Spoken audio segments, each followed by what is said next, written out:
And coverage ન્યૂઝમાં આપનું સ્વાગત છે. ડ્રગ્સ વિરોધી મુહિમને લઈને હર્ષભાઈ સંઘવીએ જણાવ્યું કે છેલ્લા ઘણા સમયથી ડ્રગ્સ વિરોધી મુહિમમાં મને ઘણી સમજ પડી. આ જંગ માનવ અને દાનવ સામેની છે, સાથે જ આ જંગ દુનિયાની સામે છે. સૌથી ઓછા સમયમાં વધુ રૂપિયા કમાવાનો ધંધો એટલે ડ્રગ્સ, અને આજના સમયમાં સૌથી મોટી ચેલેન્જ આ ડ્રગ્સનું દૂષણ છે. વધુમાં તેઓએ શું કહ્યું, આવો સાંભળીએ. સર્વપ્રથમ તો હું સૌ મીડિયાના મારા સાથીઓનું અહીં સ્વાગત કરું છું. આપ સૌનો આભાર માનું છું કે આપ સૌ લોકોએ ખૂબ લાંબો સમય આજે આ રાજ્યની ડ્રગ્સ ફ્રી રાજ્ય કરવા માટેનું જે આપણું સપનું છે અને એ સપનાને સાકાર કરવા માટે પોલીસ જે પ્રકારે કામગીરી કરી રહી છે, સમાજની પાસે આપણે શું અપેક્ષા છે, મીડિયા આમાં કઈ રીતે થોડો ઘણો સહયોગ આપી શકે, એમાં પોલીસની ખાસ શું અપેક્ષા છે, તે માટેનું આ એક નાનું એવું કોન્ફરન્સ, અને એ કોન્ફરન્સમાં આપ સૌ લોકો હાજર રહ્યા, પોતે વધુમાં વધુ સમય આપ્યો. અને આ પ્રેઝન્ટેશન દરમિયાન તમને જે કોઈ સજેશન લાગતા હતા, ચાલુ પ્રેઝન્ટેશને અનેક લોકોએ મને સારા એવા સજેશન બી આપ્યા, અને સજેશનમાં જેટલા સજેશન્સને વધુમાં વધુ અમે લોકો એપ્લાય કરી શકીએ તે માટેનો અમે પ્રયાસ બી કરવા માંગીએ છીએ. એક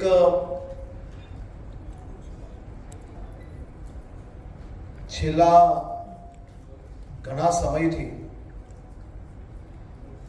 ડ્રગ્સ વિરુદ્ધની આ લડાઈમાં મને જે કંઈ સમજણ પડી હોય એ સમજણના આધારિત હું એટલું જરૂરથી કહી શકીશ कि ये जंग मानव और दानव के बीच की है. आ जंग मानवोनी दानवनी सामनेनी जंग છે. આ જંગ એ કોઈ સામાન્ય જંગ નથી, કારણ કે આ જંગ એ કોઈ ગુજરાતના શહેરોમાં અને જિલ્લાઓની સામેની જ સમસ્યા નથી. દુનિયાની ઓછો ધંધો,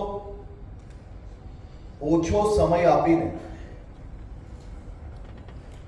સૌથી વધારે રકમ કમાઈ શકવાનો વેપાર એટલે કે ડ્રગ્સનો વેપાર. અને દુનિયાભરની સ્થિતિ અગર તમે જોશો તો ઇન્ટરનેશનલ ચેલેન્જ આજના સમયની મારી ઉંમરના અને મારા કરતા નાના યુવાનો માટે આજના સમયની સૌથી મોટી ચેલેન્જ અગર કોઈ હોય ને તો એ ચેલેન્જ છે આ ડ્રગ્સનું દૂષણ. અને આ ડ્રગ્સના દૂષણને જે પ્રકારે આપણે વિકાસ સહાયજી એમના પ્રેઝન્ટેશનમાં આજે ડિટેલ્ડ પ્રેઝન્ટેશન કરવાનું માત્ર ને માત્ર કારણ એ જ છે કે આપ સૌ આ સમસ્યાને વધુ સારી રીતે સમજી શકો, વધુ સારી રીતે ડિટેલ્ડ આંકડાઓ તમને સૌ લોકોને મળી શકે કે ઇન્ટરનેશનલ લેવલ પર એટલે કે વેસ્ટર્ન કન્ટ્રીઝની અંદર ડ્રગ્સનું પ્રમાણ જે પ્રકારે વધી રહ્યું છે અને અનેક વેસ્ટર્ન કન્ટ્રીઝે ડ્રગ્સની સામે સરેન્ડર થઈ ગયા, ડ્રગ્સનું પ્રમાણ વધતું ગયું અને લડાઈ એ લોકો લડી ના શક્યા. તેના કારણે અનેક કન્ટ્રીઝની અંદર અનેક જાતના ડ્રગ્સ એ લોકોએ લીગલ કર્યા. એ લોકોની પાર્લામેન્ટની અંદર ઠરાવો લાવીને એ લોકોએ અનેક જાતના ડ્રગ્સને લીગલ કરીને ત્યાંના યુવાનોને ડ્રગ્સ લેવાની છૂટ આપી લીધી. એ ફેશન સ્ટેટમેન્ટને એક્સેપ્ટ કરી લીધું. આજે ભારત, આપણે કેવા કેવા દેશોની વચ્ચે ઘેરાયેલા છે, આપણી ડેમોગ્રાફિક સ્થિતિ શું છે, આપણી આજુબાજુની કન્ટ્રીઝ ભારત દેશની અંદર ડ્રગ્સનું દૂષણ હજી વધુ ફેલાવવા માટે કયા પ્રકારના પ્રયાસો કરે છે અને આ ડ્રગ્સના માધ્યમથી કમાયેલી રકમોને કઈ કઈ દિશાઓમાં વપરાશ થઈ શકે છે તેનો અંદાજો મારાથી બી સારી રીતે આપ સૌ લોકો જાણી રહ્યા છો. હવે આ ચેલેન્જીસનો સામનો કરવા માટે બે રસ્તા હોઈ શકે. એક રસ્તો કે સરકાર આંખ આડા કાન કરે અને એક રસ્તો આ દાનવોની સામે લડી લે. ગુજરાતના લોકપ્રિય મુખ્યમંત્રી આદરણીય શ્રી ભૂપેન્દ્રભાઈ પટેલે ગુજરાતના મુખ્યમંત્રી તરીકે શપથ લીધા બાદ પહેલી જ બેઠકની અંદર ડ્રગ્સ માટેની માહિતી મેળવી ડ્રગ્સની સામે ક્યાં તો લડાઈ લડી શકાય, ક્યાં તો ડ્રગ્સને આંખ આડા કાન કરીને ભૂલી જવું પડે. ગુજરાતના શાંત સ્વભાવના મુખ્યમંત્રી શ્રીએ ગુજરાતના ગૃહ વિભાગને પહેલા જ દિવસે છૂટ આપી કે આર પારની લડાઈ લડી લો. આપણે ગુજરાતની અંદર ડ્રગ્સના દૂષણને ફેલાવવા નથી લેવું. અનેક સિનિયર અધિકારીઓએ અમારી પહેલી જ બેઠકમાં, એક તો મારી ઉંમર નાની અને પહેલા જ દિવસે મને બધા જ સમજાવવા આવ્યા કે આ રીતે ડ્રગ્સની વિરુદ્ધમાં જો લડાઈ લડશો તો ગુજરાતને આપણા માનીતા લોકો ભેગા થઈને ઉડતા ગુજરાત તરીકે ગણાવવામાં કોઈ કસર છોડશે નહીં. ગુજરાતને માત્ર આપણા માનીતા લોકો એવું નહીં, પરંતુ વિપક્ષના લોકો બી આ લડાઈમાં સહયોગ આપવાની બદલે પોલિટિકલ પ્લેટફોર્મમાં ક્યાંક ને ક્યાંક આ ડ્રગ્સના વિષયને લઈને સરકારને બદનામ કરવાની કોઈ કસર છોડશે નહીં. પરંતુ અમે બી નક્કી કરેલું કે માનવતાના આ સૌથી મોટા ધર્મને અપનાવીને દાનવોની સામે આ લડાઈ મજબૂતાઈથી લડશો અને ગુજરાત પોલીસ એમાં સંપૂર્ણ રીતે તૈયાર. સીઆઈડી ક્રાઇમ નાર્કોટિક સેલ એ બધાનું કોર્ડિનેશન કરે છે.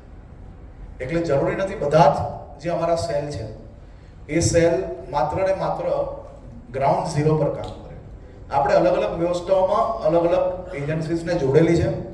અમારી સિસ્ટમ એ પોલીસ, ગુજરાત પોલીસે શું કામ કર્યું ને, અને ગુજરાત પોલીસ ઓવરઓલ બધા જ એક એજન્સી, એક ટીમ તરીકે આમાં કામ કરે છે.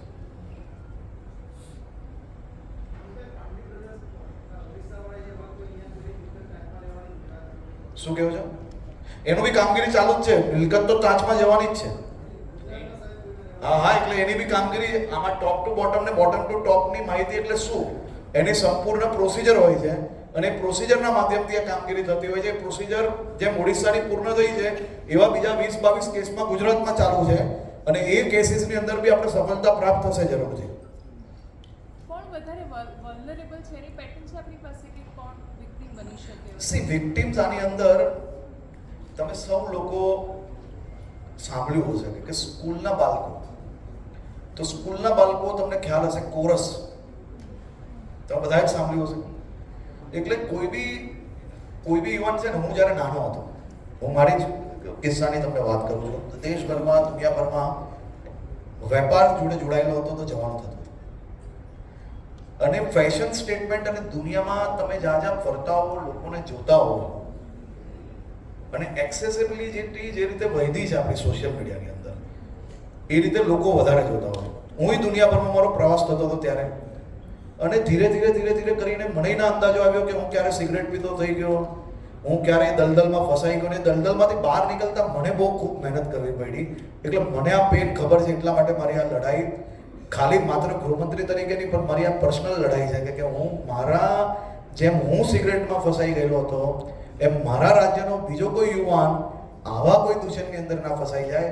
આ ફેશન સ્ટેટમેન્ટ છે અને સૌથી વધારે એ ફેશન સ્ટેટમેન્ટ જે ટીનેજ એજ હોય છે જ્યારે, એટલે વ્યક્તિ જ્યારે 14-15 વર્ષના થઈ જાય, 15 વર્ષથી લઈને 20-25 વર્ષનો જ્યારે તક હોય છે, એ ટીનેજમાં એક તો એને દુનિયાને સમજવાનો અવસર મળતો હોય છે, પરંતુ સાથે સાથે એની મેચ્યોરિટી નથી હોતી એ સમજવાની.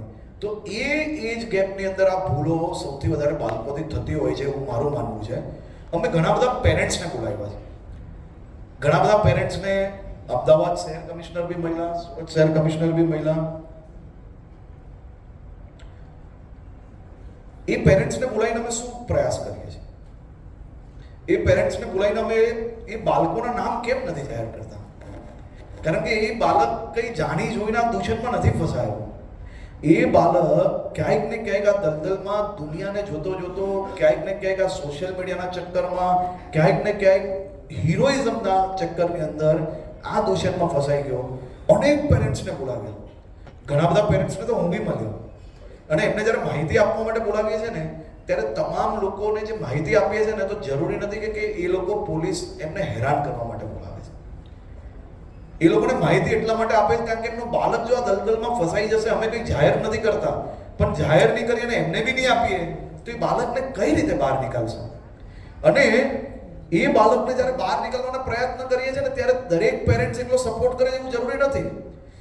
અનેક પેરેન્ટ્સ એવા હોય છે કે ના ના ના મારો બાળક તો હોય જ નહીં શકે, મારો નહીં આવું કરે જ નહીં, કારણ કે આપણે આપણા બાળકો જોડે એટલો બધો પ્રેમ હોય છે. મારે બી છે ને તમને બધા અહીંયા બેઠેલા લોકોને બી હોય, પણ આ પ્રેમ એના નુકસાનકારક ના બને એની ચિંતા તમામ પરિવારોએ કરવું જોઈએ. એક હમણાં જ રિસન્ટલી બરોડાની અંદર 8 કરોડ રૂપિયાની પ્રોપર્ટી જપ્ત થઈ છે, અને આવા બીજા જેટલા બી કેસો છે એની બી માહિતી તમને સંપૂર્ણ આપવામાં આવશે. એની પ્રોસિજર ચાલુ હતી, મને હમણાં ચિઠ્ઠી મળી કે પૂર્ણ થઈ જાય. 8 કરોડ રૂપિયા આપણા રાજ્યના નાગરિકોના ખાતામાં હવે આવશે.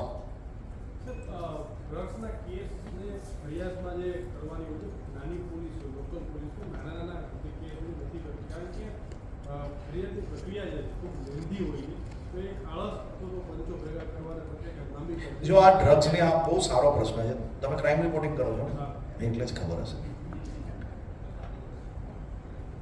ડ્રગ્સના કેસીસ બહુ લેન્ધી પ્રોસિજર છે અને ખૂબ ડિટેલ્ડ પ્રોસિજર હોય છે, અને એના અનેક નિયમો હોય છે. આટલા ગ્રામ હોવું જોઈએ, આટલાથી વધારે ગ્રામ હોવું જોઈએ, આટલું હોવું જોઈએ. મને બી ઘણીવાર એવી માહિતી મળી, ઘણા લોકો મને કહે કે નાના નાના કેસીસ નીચે પોલીસ સ્ટેશનોમાં થતા નથી. અમે એ લોકોને સેન્સિટાઇઝ કરવાનો પ્રયત્ન કરીએ, અને ખરેખર ના થતા હોય એવા કોઈ બી કિસ્સા તમારા ધ્યાનમાં આવે તો બી મને એટલે જાણકારી આપજો, કારણ કે અમે એ લોકોને સેન્સિટાઇઝ જોડે જોડે અમે આ સિસ્ટમ ફોલો કરવા નથી માંગતા. અમે સંપૂર્ણ નિયમ પ્રમાણે ક્વોન્ટિટી પકડાય એટલે એની પર કેસ કરવાનો જ, ગમે તેટલી મહેનત લાગતી હોય, કારણ કે આ મહેનત કરીને જ આપણે આ લડાઈ જીતી શકશું. આ મહેનત કર્યા વગર આ લડાઈ અમે જીતી શકીએ એમ નથી. હું એમ નથી કહેતો કે કોઈ જગ્યા પર આવી ઘટના નહીં બની હોય, પણ અમે પ્રયત્ન કરીએ છીએ કે કોઈ જગ્યા પર આવી ઘટના બને નહીં, કારણ કે આવા એક એક વ્યક્તિને પકડવા એ બહુ મુશ્કેલ કામ હોય છે. પરંતુ પકડાઈ ગયા પછી લેન્ધી પ્રોસિજરના હિસાબે એને જવા લેવું એ તો આપણે ના પોસાય. એટલે એ બાબતની કામગીરી અમે લોકો જોઈએ જ છે. અને તમારી પાસે બી કોઈ બી માહિતી કોઈ બી ક્રાઇમ રિપોર્ટરને મળે તો બધા પાસે મારો નંબર છે, અને બધા મને ફોન કરી જ શકે છે, એનો બધાને અંદાજ હોય છે. સર, અને દત્તક લેવાની જે વાત કરો છો તમે, દીકરી દત્તક લેશે ગામડા, તો દત્તક લેવા માટેની પ્રક્રિયા શું છે, ત્યાં કાગળની શું? દત્તક એટલે એક સિનિયર ઓફિસર પોલીસ ભવનમાં હોય, એ એડીજી લેવલના હોય.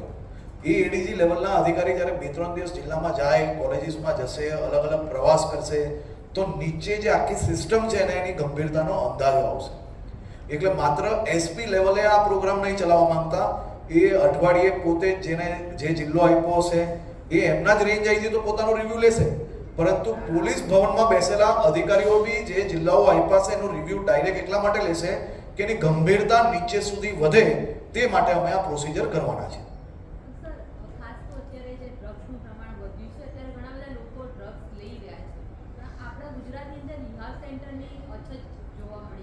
અમે હેલ્થ ડિપાર્ટમેન્ટ જોડે એ સંકલન કરીને વધુમાં વધુ વધારો. સાચી વાત છે. અમદાવાદમાં મેં ક્રિયા સેન્ટરની મુલાકાત લીધી હતી.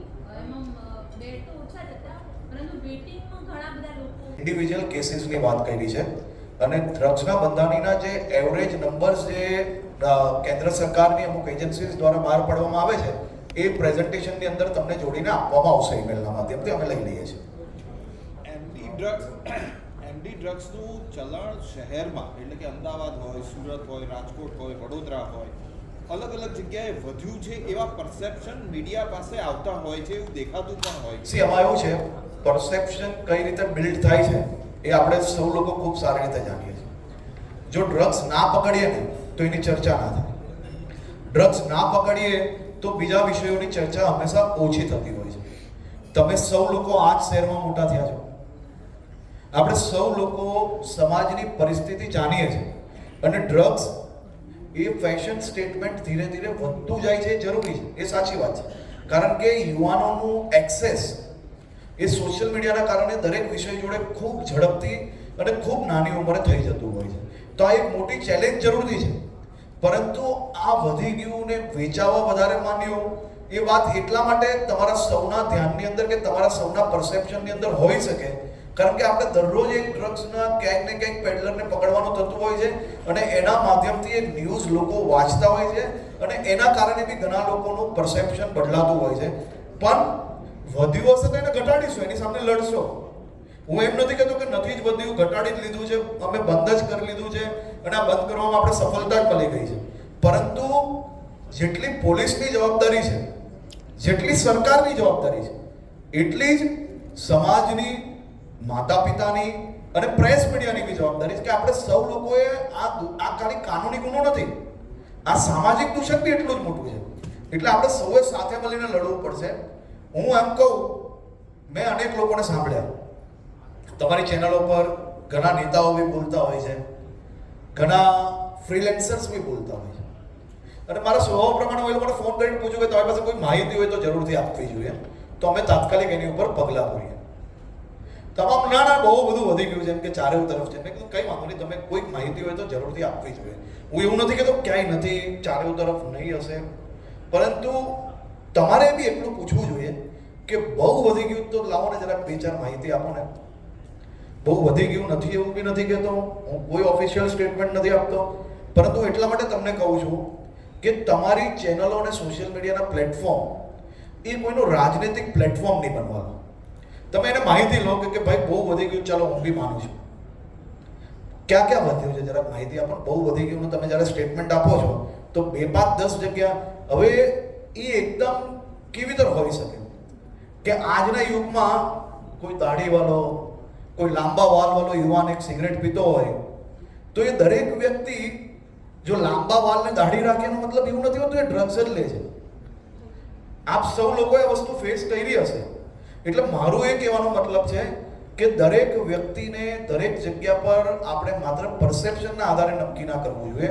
જ્યાં હોય ત્યાં જાહેરમાં કહો, અમને માહિતી આપો, કાન ખેંચો, કોઈ વાંધો નથી, પરંતુ માત્ર પરસેપ્શનના આધારે બહુ વધી ગયું છે, પકડીએ છે એટલે બહુ વધી ગયું છે, એવું ના હોઈ શકે. હોય હશે તો એની સામે લડશો અને પકડશો અને સ્વીકારશો. ક્યાંય બી ભૂલ હશે તો બી મારા સ્વભાવ પ્રમાણે હું જાહેરમાં આવીને સ્વીકારીશ, એમાં કોઈ મને દુઃખ નહીં થાય, કારણ કે હું બી ક્યાંક ને ક્યાંક સામાન્ય નાગરિક છું અને નાગરિકથી બધાથી ભૂલ થાય. પરંતુ તમે માત્ર ને માત્ર પરસેપ્શનના આધારે એવું નક્કી કરો કે બહુ વધી ગયું છે તો એ ખોટું છે. સંપૂર્ણ માહિતી આપવી જોઈએ. સમાજમાંથી ઘણા લોકો સાચી માહિતી બી આપે છે, એવું નથી કે બધા જ લોકો હવામાં કહેતા હોય છે. ઘણા લોકો સાચી માહિતી આપે છે ને એ માહિતી પર અમે જ્યારે ચેક કરાવીએ છીએ, એ ચેક કરાવીએ તો ઘણી બધી સાચી બી નીકળે છે. પણ આ જ વસ્તુ હું મારા વિભાગની અંદર વધુ સેન્સિટાઇઝ કરવાની પ્રયાસ કરું કે પોલીસ સ્ટેશનથી ડીવાયએસપી એસપી, એસપીથી આઈજી, આઈજીથી ડીઆઈ, આના ઉપરના એડીજી, એડીજીથી ઉપર ડીજી, આ બધાને ક્રોસ કરીને મારી પાસે જો માહિતી આવી હોય ને એ માહિતી મારે નીચે મોકલું અને જો એ સાચી પડે તો આપણે ભવિષ્યની અંદર એ સિસ્ટમ બનાવવા માંગીએ છીએ કે વ્યક્તિ સુરક્ષિત રીતે, એને ક્યારેય મનમાં ભય ના રહે કે એના લોકલ પોલીસ સ્ટેશનમાં જઈને માહિતી આપે અને એ માહિતી પર લોકલ પોલીસ સ્ટેશનથી જ કામ થાય. અને એ જ્યારે વ્યવહાર બનાવવામાં અમને સફળતા 100% મળશે ત્યારે તમને રિઝલ્ટ આના કરતાં બી 100 ગણા દેખાશે, એવો બી મને 100% વિશ્વાસ છે. એ વ્યવસ્થાઓ અને એ વિશ્વાસ બનાવવાનો જ આ પ્રયાસ છે. એ માટે જ આવા અમે અલગ અલગ પ્રયાસો થકી તમને બધી માહિતી આપવાનો પ્રયાસ કરતા હોઈએ છીએ. अन्य खबरों के लिए चैनल को सब्सक्राइब कीजिए। खबरों का नोटिफिकेशन पाने के लिए बेल आइकॉन को जरूर दबाएं।